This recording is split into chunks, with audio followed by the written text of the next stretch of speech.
Imagine you're a single parent, already struggling enough as it is, trying to make ends meet. Suddenly, you're diagnosed with cancer.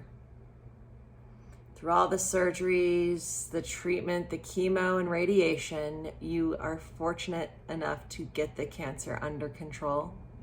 But even with your health insurance, you still owe $30,000. As a single parent, how could you or anyone afford this? This is the true story of Jenny Ray Roberts, single mother of two, a mental health counselor for adolescents, and is someone who has worked very hard her entire life. When she was diagnosed with cancer, she picked up extra work and extra hours just to be able to provide for her family, all while she should have been resting and healing at home. She was able to pay off some of her medical debt with the help of friends, but it still ruined her credit score. She has anxiety every day on ways and how to rearrange money to provide for her family.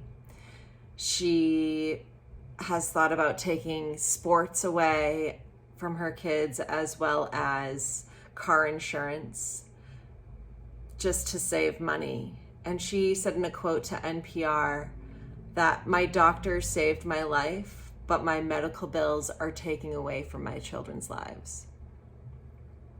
There are currently 100 million American citizens struggling with medical debt right now. My name is Jasmine Buck, and this is a call of action to Congress to provide free health care for all American citizens, regardless of economic status, race, gender, or sexual orientation. Healthcare is a human right and not a privilege. Healthcare will make the economy better. It'll also decrease medical costs and it'll save lives.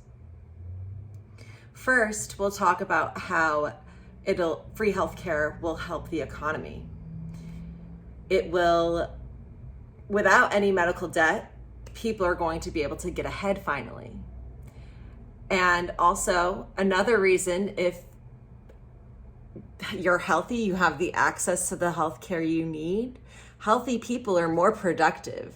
When you're more productive, you have more drive. And when you have drive, you want to provide the life that you want for yourself and for your family. It'll decrease medical costs in a sense that the government will be the one paying for the medical staffing, the equipment, and for prescriptions.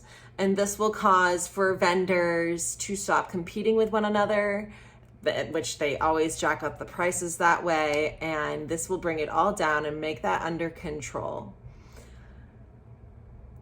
A study by the University of Massachusetts found that a uniform healthcare system could reduce the nation's costs up to $1.3 trillion over a course of 10 years.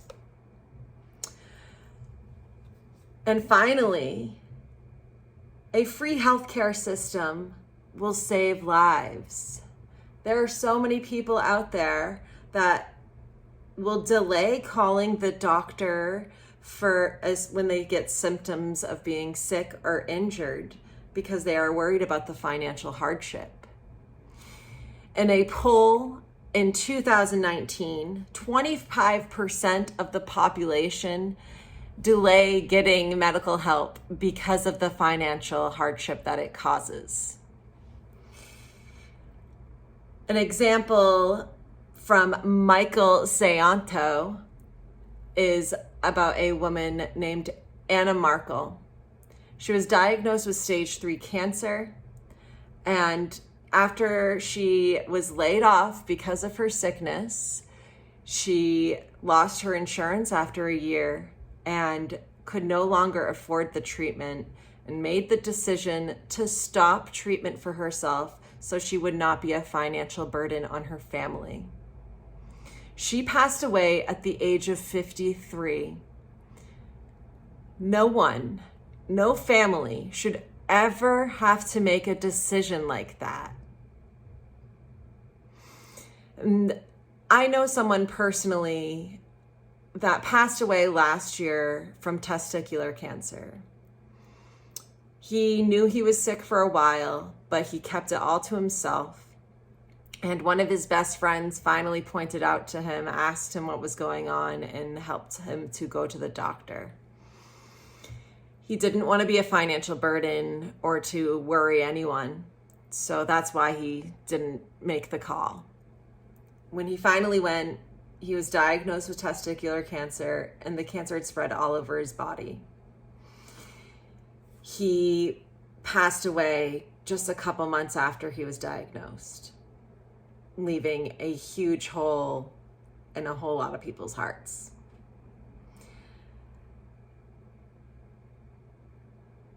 In a Harvard study back in 2009, 45,000 people die a year directly from not having the health insurance that they need. Healthcare is a human right and not a privilege. I'm asking Congress today to make healthcare available for all. No one is asking to be hurt or injured, and we all deserve the right to access to the healthcare that we need. Thank you so much for listening to my speech.